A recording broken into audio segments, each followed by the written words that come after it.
ඔබ හැම කෙනෙක්ම ස්වාමී ජේසුස් වහන්සේගේ නාමයෙන් ඉතාමත් ආදරෙන් ඔබ හැම කෙනෙක්ම පිළිගන්නවා මේ අවස්ථාවේදී. ඉතින් අපි පහුගිය කාලය තුලදී දෙවියන් වහන්සේගේ වචනය අපි දැනගැනීමෙන් ආවා. මම විශ්වාස කරනවා ඔබ දෙවියන් වහන්සේගේ වචනය තුල ගොඩක් ශක්තිමත් වෙනවා කියලා, ධෛර්යමත් වෙනවා කියලා, ඔබට දෙවියන් වහන්සේ කතා කරමින් සිටනවා කියලා. ඉතින් බය වෙන්න එපා කියපු දෙවියන් වහන්සේ, තැති ගන්න එපා කියපු දෙවියන් වහන්සේ ඔබ සමග මා සමග ඉන්නා වූ තැනන් වහන්සේ දෙවියන් වහන්සේ මේ කාලයේදී උන්වහන්සේගේ සෙනඟ ශක්තිමත් කරමින්, බලවත් කරලා, ධෛර්යමත් කරමින් සිටනවා. කිසි දෙයකට බය වෙන්න එපා කියපු දෙවියන් වහන්සේ උන්වහන්සේ. නිසා උන්වහන්සේ සදා කාලෙටම යහපත්. උන්වහන්සේගේ කරුණාව පරම්පරා දහස් ගණනකට කරුණාව පාන දෙවියන් වහන්සේ. අපි යාඥා කරමු මේ උදෑසන දෙවියන් වහන්සේ අපිට අපේ ජීවිතය තුළට අපිට සැනසීම පිණිස උන්වහන්සේ කතා කරන්න යනවා. අපි උන්වහන්සේගේ හඬට සවන් දෙන්න යනවා. උන්වහන්සේ අපිට උත්තර දෙන්න යනවා. අපි මේ උදෑසන අපි යාඥා කරමු. ප්‍රේමණීය දෙවි පියාණනි, අපි ඔබ වහන්සේට ස්තුති කරනවා. ඔබගේ පුත්‍රෝ ජේසුස් වහන්සේගේ නාමයෙන් සුද්ධාත්මයන් වහන්සේ මේ මොහොතේ ඔබ වහන්සේගේ වචනය අපි බාර කරලා යාඥා කරනවා. දෙවි පියාණනි, හැම හදවතක්ම දුකෙන්, කඳුලෙන්, වේදනාවෙන් සිටින ජීවිත නිදහස් කරලා ඔබ වහන්සේගේ පැත්තට සියලු ජනතාව හැරෙන පිණිස අපි මේ උදෑසන යාඥා කරනවා. වචනය අසන හැම කෙනෙක්ම ඒ තේරුම් අරගෙන ඒ තුල ශක්තිමත් වෙන්න, ධෛර්යමත් වෙන්න, වචනය මත ජීවිත ගොඩනගා ගන්න ආශිර්වාද කරන්න. ස්වාමීනි, මේ උදෑසන එයව ස්පර්ශ කළ මැනව සුද්ධාත්මයන් වහන්සේ ඔබ වහන්සේ කතා කරන්න, හැම ජීවිතයකටම ඔබ වහන්සේ කතා කරලා මඟ පෙන්වන්නට කියා අපි යාඥා කරනවා. පියාණනි, ඔබ වහන්සේට ස්තුති කියනවා. සදා කාලෙටම ස්තුති කළ යුතු තැනන් වහන්සේ ඔබ බව සිහිපත් කරන අතර ඔබගේ බලවත් හස්තයට මුළුමනින්ම සියල්ල බාර කරලා අපි යාඥා කරනවා ස්වාමී ජේසුස් ක්‍රිස්තුස් වහන්සේගේ බලවන්ත නාමයෙන්. හොඳයි. ස්වාමින් වහන්සේට අනේක වාරයක් අපේ දෙවියන් වහන්සේට ස්තුති කරනවා.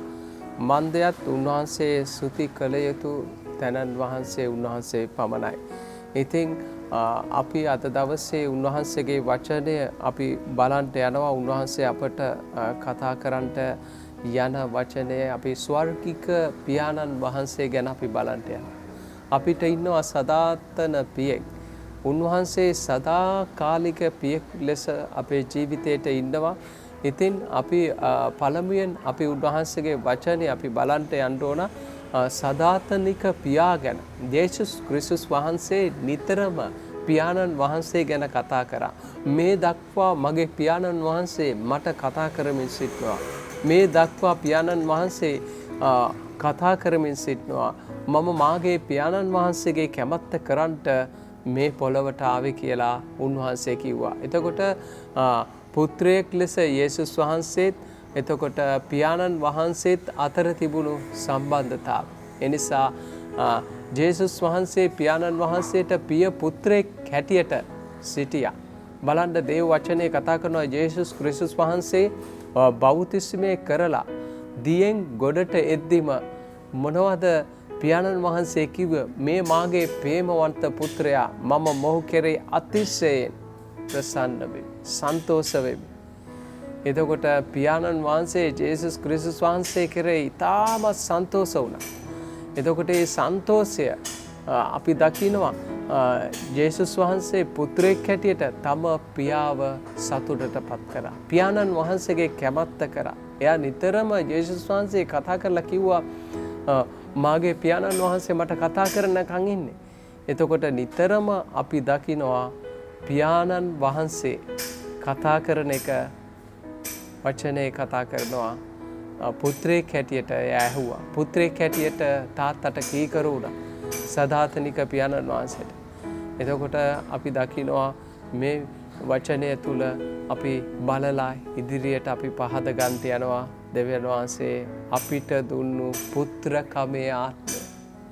ගලාති පොතේ 4 වෙනි පරිච්ඡේදයේ 6 වෙනි පදේ කියනවා තවද ඔබ සැම පුත්‍රයාණන්ව සිටින බැවින් අබ්බා පියාණනි කියන හඬ නගන්නා වූ තමන්ගේ පුත්‍රයාණන්ගේ ආත්මය දෙවියන් වහන්සේ අපේ සිත් වලට එවුසේක.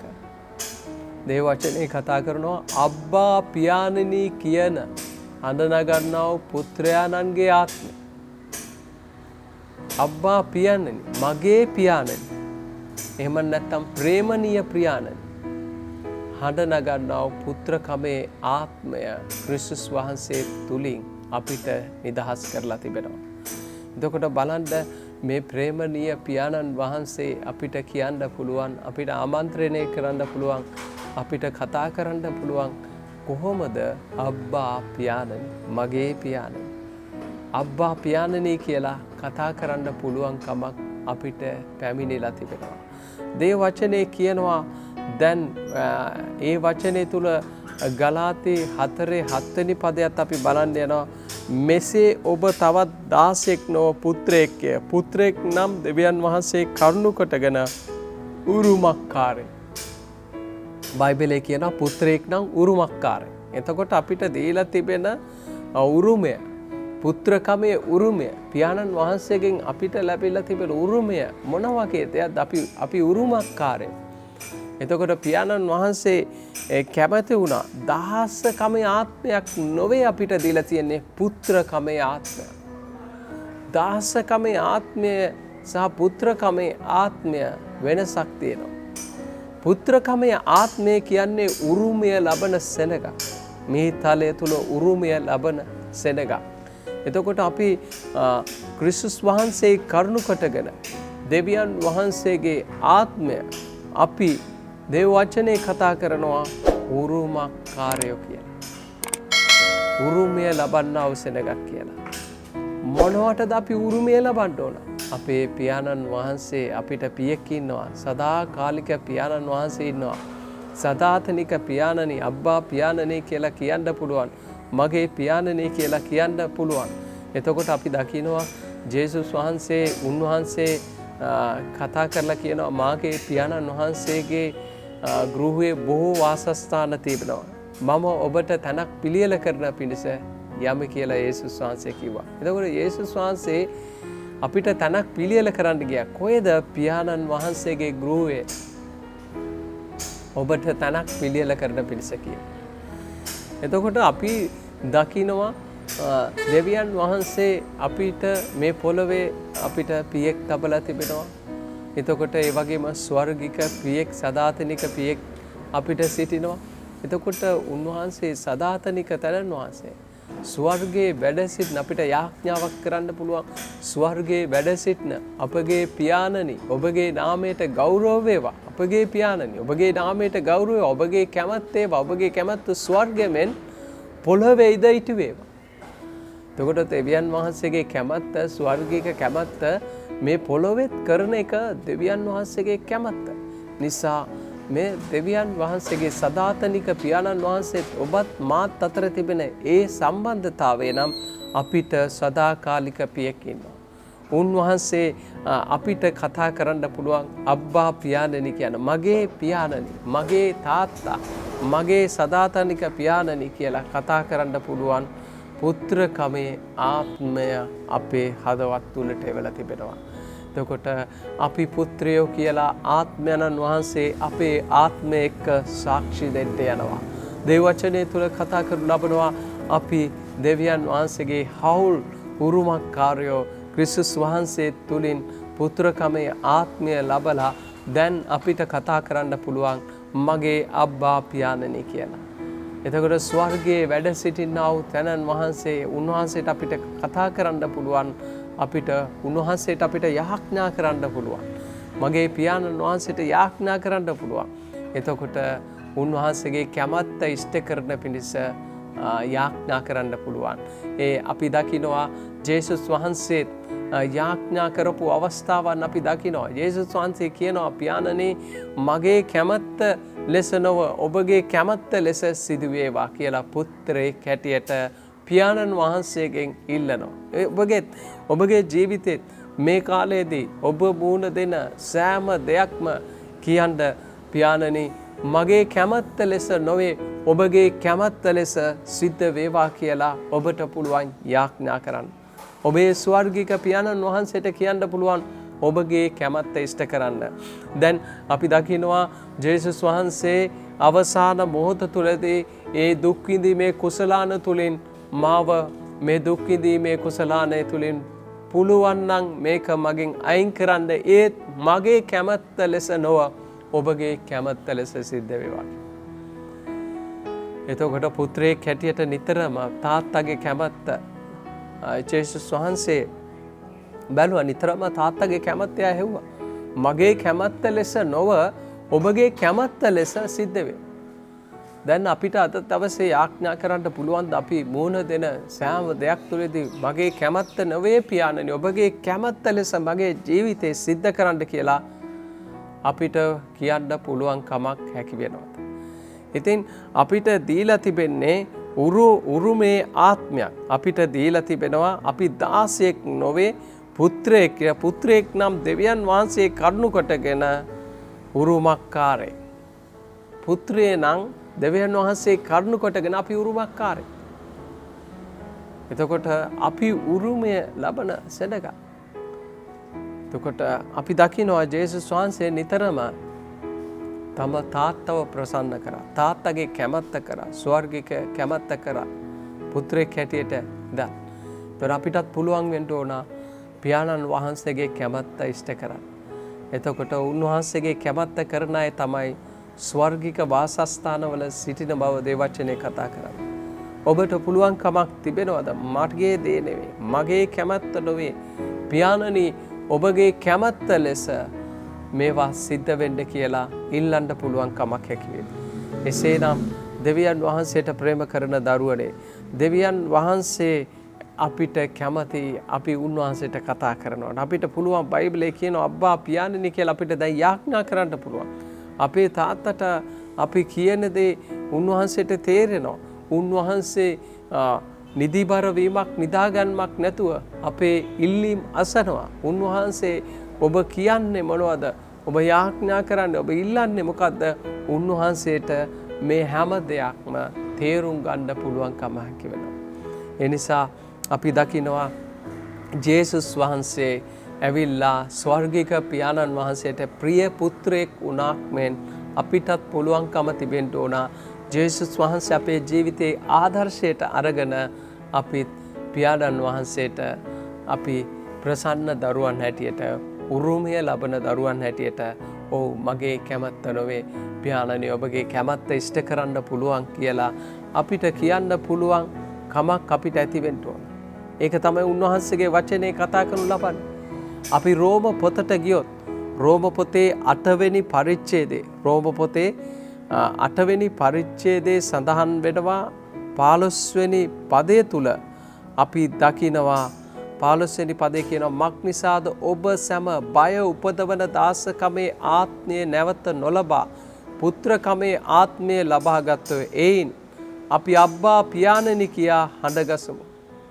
මෙන්න මෙතන වචනය තුල අපි දකිනවා අපිට දීලා තිබෙන්නේ බය උපදවන ආත්මයක් නෙමෙයි. අපිට දීලා තිබෙන්නේ බලයෙනුත් හික්මවීමෙනුත් ආත්මයක්. දෙවියන් වහන්සේ අපට දීලා තිබෙන්නේ. නිසා මේ වචනය තුල අපි දකිනවා අපිට උන්වහන්සේගේ වචනේ කියනවා අපිට බය උපදවන දාසකමේ ආත්මයක් නෙමෙයි දීලා තිබෙන්නේ පුත්‍රකමේ ආත්මයක්. පුත්‍රකමේ ආත්මයක්. එයින් අපිට කියන්න පුළුවන් පුත්‍රකමේ ආත්මය ලැබුවට පස්සේ අබ්බා පියාණනි කියා හඬගසමු. අද හිත ඔබගේ යාඥාවට එකතු කරන්න අබ්බා පියාණනි මගේ පියාණනි කියලා යාඥා කරන්න. දෙවියන් වහන්සේ ඔබට සවන් යොමු කරන්නට යනවා. දෙවියන් වහන්සේ ඔබගේ ඉල්ලීම අසන්නට යනවා. දෙවියන් වහන්සේ ඔබට පිළිතුරු දෙන්න යනවා. ඇයි අපගේ පියාණන් වහන්සේ කෙබඳු කෙනෙක්ද කියලා අපි බැලුවොත් අපේ පියාණන් වහන්සේ ප්‍රේමණීය දෙවි කෙනෙක්. දෙවියන් වහන්සේ අපිට එහෙම කතා කරන්න පුළුවන්කම දුන්නේ අපි කොහොමද දැනගන්නේ දෙවියන් වහන්සේ අපිට ආදරය කරනවා අපිට ප්‍රේම කරනවා කියලා අපි දැනගන්නේ කොහොමද? අපිට තේරුම් ගන්න පුළුවන් වන්නේ අපේ දෙවියන් වහන්සේ ස්වර්ගික තැනන් වහන්සේ අබ්බා පියාණන් වහන්සේගේ ප්‍රේමය අපි දැනගන්නේ පුත්‍රයාව ඉතුරු නොකර අප උදෙසා පූජාවක් වෙන්න සැලසුවා. එතකොට දෙවියන් වහන්සේ අපිට කොච්චරනම් ප්‍රේම කරනවද? තම එකම පුත්‍රයා පාප පූජාවක් වෙන්න සලස්වලා පුත්‍රයා කරුණු කොටගෙන අපිට උරුමයක් ගෙනල්ලා දෙන්න තරම් උන්වහන්සේ අපිට අගාබි ප්‍රේමයෙන් ප්‍රේම කරා. අගාබි ප්‍රේමය කියන්නේ අපි දකිනවා ග්‍රීක ජනතාව ගොඩක් වෙලාවට භාවිතා කරන වචනයක් තමයි අගාබි කියන වචනය. අගාබි ප්‍රේමය කියන. එතකොට කවදාවත් වෙනස් නොවන දෙවියන් වහන්සේගේ ප්‍රේමය උන්වහන්සේ අපිට අපි දැනගන්නේ අපේ තාත්තා ස්වර්ගික තැනන් වහන්සේ ස්වර්ගික පියාණන් වහන්සේ අපිට කොහොමද ප්‍රේම කරන්නේ? යේසුස් ක්‍රිස්තුස් වහන්සේ අපි නිසා එවලා පාප පූජාවක් වෙන්න සැලසුවා. අපේ ආදර්ශය යේසුස් ක්‍රිස්තුස් වහන්සේ වගේ පියාණන් වහන්සේගේ කැමැත්ත ඉෂ්ට කරන පිණිස ඔබගේ ජීවිතය දෙවියන් වහන්සේ තුල බලවත් කරගන්න, ශක්තිමත් කරගන්න, ධෛර්යමත් කරගන්න. අපිට දාසකමේ ආත්මයක් නෙමෙයි දුන්නේ, අපිට දුන්නේ පුත්‍රකමේ ආත්මයක්. අපිට දුන්නේ පුත්‍රකමේ ආත්මයක්. මේ පුත්‍රකමේ ආත්මය අපිට වටිනවා. ඒ නිසා අපි උරුමය ලැබපු සෙනග. එතකොට දෙවියන් වහන්සේ අපිට දීලා තිබෙන උරුමය මොකද්ද? අපිට අබ්බා පියාණනි කියන්න පුළුවන්, තාත්තේ කියලා කතා කරන්න පුළුවන් ආත්මය අපිට දීලා තිබෙනවා. ඉතින් මේ මොහොතේ දෙවියන් වහන්සේ ඒ සදාතනික පියාණන් වහන්සේ ඔබගේ මේ පොළවේ පියාට ඉෂ්ට කරන්න බැරි දේවල් සදාකාලික පියාණන් වහන්සේට ඉෂ්ට කරන්න පුළුවන් බව විශ්වාස කරන්න. නිසක විශ්වාසයක් තබා ගන්න. මේ විශ්වයේ මෞංකාර දෙවියන් වහන්සේ ඔබගේ සදාතනික පියාණන්, ඔබගේ අබ්බා පියාණන් ඔබට කතා කරන්න පුළුවන්. උන්වහන්සේට හඬ ගසන්න පුළුවන්. උන්වහන්සේ ඔබේ ජීවිතයේ ඔබ කතා කරන විට උන්වහන්සේ ඔබට උත්තර දෙන්න යනවා, පිළිතුරු දෙන්න යනවා. ඒ මන්දයත් ඒ පුත්‍රකමේ ආත්මය නිසා කොයි දරුවාද කතා කරොත් නිශ්ශබ්ද විටින්නේ කොයි තාත්තද? ඒ නිසා දරුවෙක් හඬ ගසන කල, දරුවෙක් කෑ ගසන කල පියාණන් වහන්සේ අපිට උත්තර දෙන්න යනවා. උන්වහන්සේ අපිට උත්තර දෙන්න යනවා. කොහොමද අපිට උත්තර දෙන්න යන්නේ?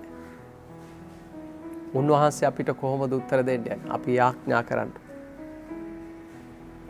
දන්න විදියට ඔබ යාඥා කරන්න. මගේ අබ්බා පියාණනි කියලා. ඔබ අලුත් කෙනෙක් වෙන්න පුළුවන්. දන්නේ නැතුව වෙන්න පුළුවන්. මම දන්නේ නෑ පියාණනි. මට උපකාර කරන්න. මට උපකාර කරන්න අබ්බා පියාණනි. යේසුස් ක්‍රිස්තුස් වහන්සේගේ නාමයෙන්. යේසුස් වහන්සේ පිය පුත්‍රයෙක් වුණා වගේ ඔබගේ කැමැත්ත කරන්න, මට උපකාර කරන්න කියලා ඔබට ඉල්ලුම් කරන්න පුළුවන් ඔබගේ දෙවියන් වහන්සේ. උන්වහන්සේ සදා කාලෙටම යහපත් වූ තැනන් වහන්සේ. අපි ගියොත් දේව වචනේ රෝම පොතේ 8 වෙනි පරිච්ඡේදයේ 9 වෙනි පදයේ වෙතට අපි යොමු වුණොත්, එතකොට 9 වෙනි පදයේ කියනවා, නමුත් ඔබ සැම තුල දෙවියන් වහන්සේගේ ආත්මයන්න් වහන්සේ වාසය කරන සේක් නම් ඔබ සැම මාංශයනව ආත්මයේ සිටින්නෝය. ක්‍රිස්තුස් වහන්සේගේ ආත්මයන්න් වහන්සේ යම් කෙනෙකුට නැත්නම් ඔහු උන්වහන්සේට අයිති නැත. ක්‍රිස්තුස් වහන්සේගේ ආත්මය යම් කෙනෙකුට අයිති නැත්නම් උන්වහන්සේට අයිති. ක්‍රිස්තුස් වහන්සේගේ ආත්මය ඔබට දීලා තියෙනවා, මට දීලා තිබෙනවා. එතකොට අපි අයිති වෙන්නේ කොහොමද? දේවචනික නමුත් ඔබ සැම තුල දෙවියන් වහන්සේගේ ආත්මයන්න් වහන්සේ වාසය කරන සේක් නම්, එනම් ඔබ සැම මාංශයන ආත්මයන්න් ආත්මයේ සිටින්නෝයි. ක්‍රිස්තුස් වහන්සේගේ ආත්මයන්න් වහන්සේ යම් කෙනෙකුට නැත්නම් ඔහු උන්වහන්සේට අයිති නැත. දෙවියන් වහන්සේගේ ආත්මය ක්‍රිස්තුස් වහන්සේ අපිට, ක්‍රිස්තුස් වහන්සේගේ ආත්මය අපිට දීලා තියෙනවා. අපි උන්වහන්සේට අයිති සෙනග. අපි උන්වහන්සේට අයිති සෙනග. එනිසා ඔබට කියන්න පුළුවන්. ඔබගේ දෙවියන් වහන්සේට කතා කරන්න පුළුවන්. ඔබගේ පියාණන් වහන්සේට යාඥා කරන්න පුළුවන්. උන්වහන්සේ ඔබට උත්තර දෙන්න යනවා. පිළිතුරු දෙන්න යනවා. මන්දයත් උන්වහන්සේට කතා කරන්න. ඔබගේ ජීවිතයේ උන්වහන්සේට කියන්න. උන්වහන්සේ ඔබට ඔබව පුත්‍රයෙක් හැටියට දකින්න යනවා. පුත්‍රයෙක් හැටියට ඔබව පිළිගන්න යනවා. මන්දයත් ඒ පුත්‍රකමේ ආත්මය අපට දුන්නා. අපිට දැන් කියන්න පුළුවන් අබ්බා පියාණන් මගේ පියාණනි කියලා යාඥා කරන්න පුළුවන්කම අපිට ලැබෙන බව දේව වචනේ තුල කතා කරනු ලබනවා. එතකොට දෙවියන් වහන්සේගේ ඒ දුන්නු ආත්මය අපිට පුත්‍රකමේ ආත්මය. එතකොට දෙවියන් වහන්සේගේ දරුවන් වීමට යම් පමණ දෙනා දෙවියන් වහන්සේගේ ආත්මය තුල ගෙනියනවද? ඒ ආත්මය තුල ගමන් කරනවද? එපමණ දෙනා උන්වහන්සේගේ දරුව බව දේව වචනේ තුල කතා කරනු ලබනවා. දේව වචනේ තුල කතා කරනු ලබනවා. එතකොට දේව වචනේ අපි දකිනවා සුදු යෝහන් පොතේ පළවෙනි පරිච්ඡේදයේ 12 වෙනි පදයේ කියනවා නමුත් යම් පමණ දෙනා උන්වහන්සේ පිළිගත්තෝද එනම් උන්වහන්සේගේ නාමය කෙරේ අදා ගන්නෝද ඔවුන්ට දෙවියන් වහන්සේගේ දරුවන් වෙන්න උන්වහන්සේ බලය දුන්සේක. දැන් බලන්න නමුත් යම් පමණ දෙනා උන්වහන්සේ පිළිගත්තෝද ඔබ ජේසුස් ක්‍රිස්තුස් වහන්සේ ඔබ පිළිගත්තද ඔබගේ ගැලවුම්කරුවයට උන්වහන්සේගේ නාමය කෙරෙහි අදාහගත්තද එහෙනම් ඒ අයට දෙවියන් වහන්සේගේ දරුවන් වෙන්න පියාණන් වහන්සේ බලය දුන්නා. ජේසුස් වහන්සේ ඔබගේ ගැලවුම්කරුව හැටියට පිළිගත්තේ ඇයි ඒකට හේතුව උන්වහන්සේ පුත්‍රයෙක් හැටියට මේ පොළොවේ පියාණන් වහන්සේව ප්‍රසන්න කළා. එතකොට ජේසුස් ක්‍රිස්තුස් වහන්සේ අපේ ගැලවුම්කරුව හැටියට අපි පිළිගත්තට පස්සේ අපි පිළිගන්නවා මොනවද? දෙවියන් වහන්සේගේ දරුවන් වීමට අපිට බලය ලැබිලා තිබෙනවා. ඔතොරිටි එකක් ලැබිලා තියෙනවා. බලයක් අපිට ලැබිලා තිබෙනවා. අපි දේව දරුවන් කියලා. දෙවියන් වහන්සේගේ දරුවන්. මේ විශ්වයේ මෞංකාර තනන් වහන්සේගේ දරුවන්. එතකොට උන්වහන්සේ ඉදිරියේ අද අපිට මේ විශ්වයේම මෞංකාර දෙවියන් වහන්සේගේ දරුවෙක් වීමට වරප්‍රසාදයක් ඒක ලැබිලා තිබෙනවා. ඒක කොච්චර උතුම් කාරණාවක්ද? දේව වචනේ තුල කතා කරනවා. දෙවියන් වහන්සේගේ දරුවන් වීමට බලයක් අපිට දීලා තිබෙනවා. බයිබලයේ කියනවා සුදු යෝහන් පොතේ පළවෙනි පරිච්ඡේදයේ උන්වහන්සේගේ නාමය කෙරේ අදාහ ගන්නෝද ඔවුන්ට දෙවියන් වහන්සේගේ දරුවන් වෙන්න උන්වහන්සේ බලය දුන්නා. දෙවියන් වහන්සේගේ දරුවන් වීමට බලය දුන්නා. ඒ බලය ඒ ඔතොරිටි එකත් අරගෙන අපි පියාණන් වහන්සේගේ හඬ අහන්න ඕන. ජේසුස් වහන්සේ මේ පොළොවේ ඉද්දි කිව්වා නිතරම මගේ පියාණන් වහන්සේ මට කතා කරන දේ මම සවන් දෙනවා. පියාණන් වහන්සේ මට මොකද්ද කතා කරන්න කියලා සවන් දෙනවා. එතකොට පියාණන් වහන්සේ මේ දක්වා ක්‍රියා කරමින් ඉන්නවා මමත් ක්‍රියා කරනවා.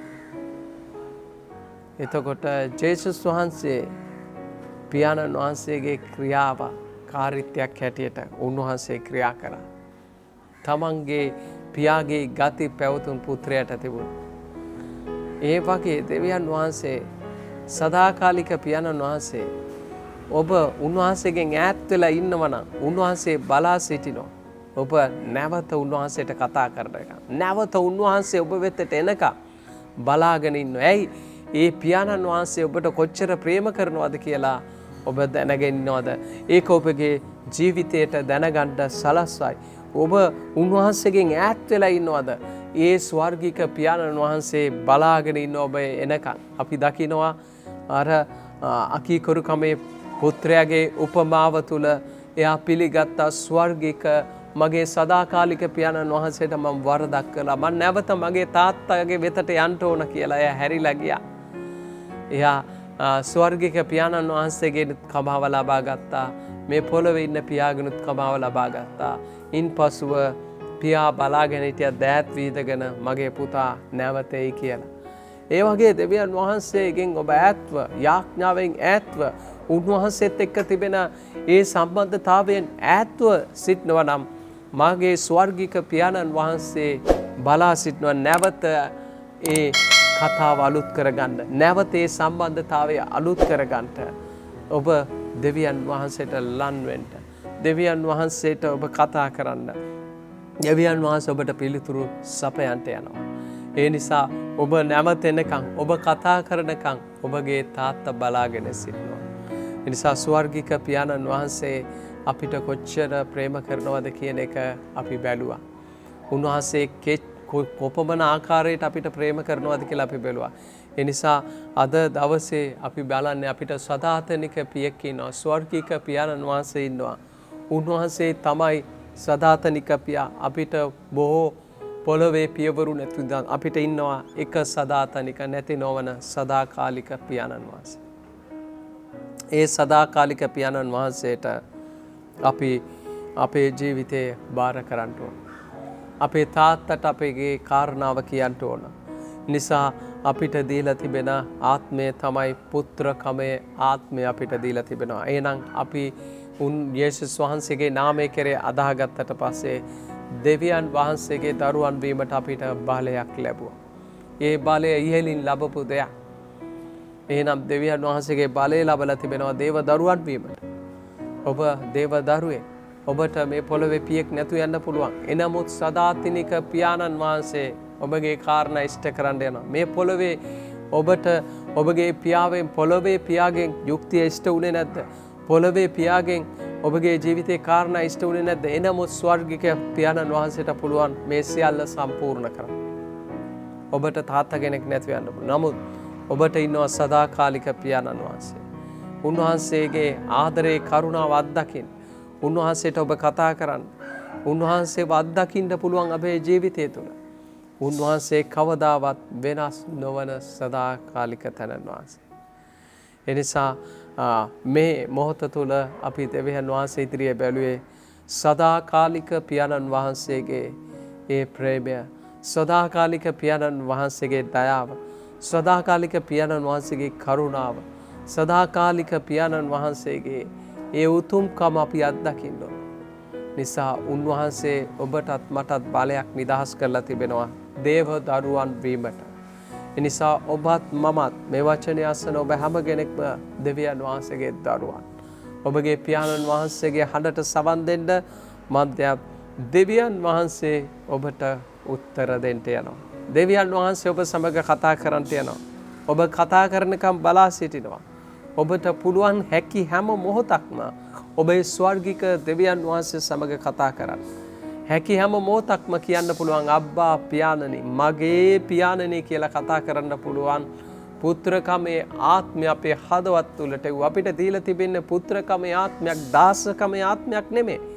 එනිසා ඒ පුත්‍රකමේ ආත්මය අපි ලබලා අපි අදහාගත්තා වූ අපේ සදාකාලික පියාණන් වහන්සේ අපි කවුද කියලා දැනගන්න ඕන. උන්වහන්සේ තුල තිබෙන උරුමය මොකක්ද කියලා අපි දැනගන්න ඕන. උන්වහන්සේ ඉදිරියේ අපි උරුමකාරයෝ. ඒ නිසා අපි කරුමකාරයෝ නෙමේ, උන්වහන්සේ ඉදිරියේ අපි උරුමකාරයෝ.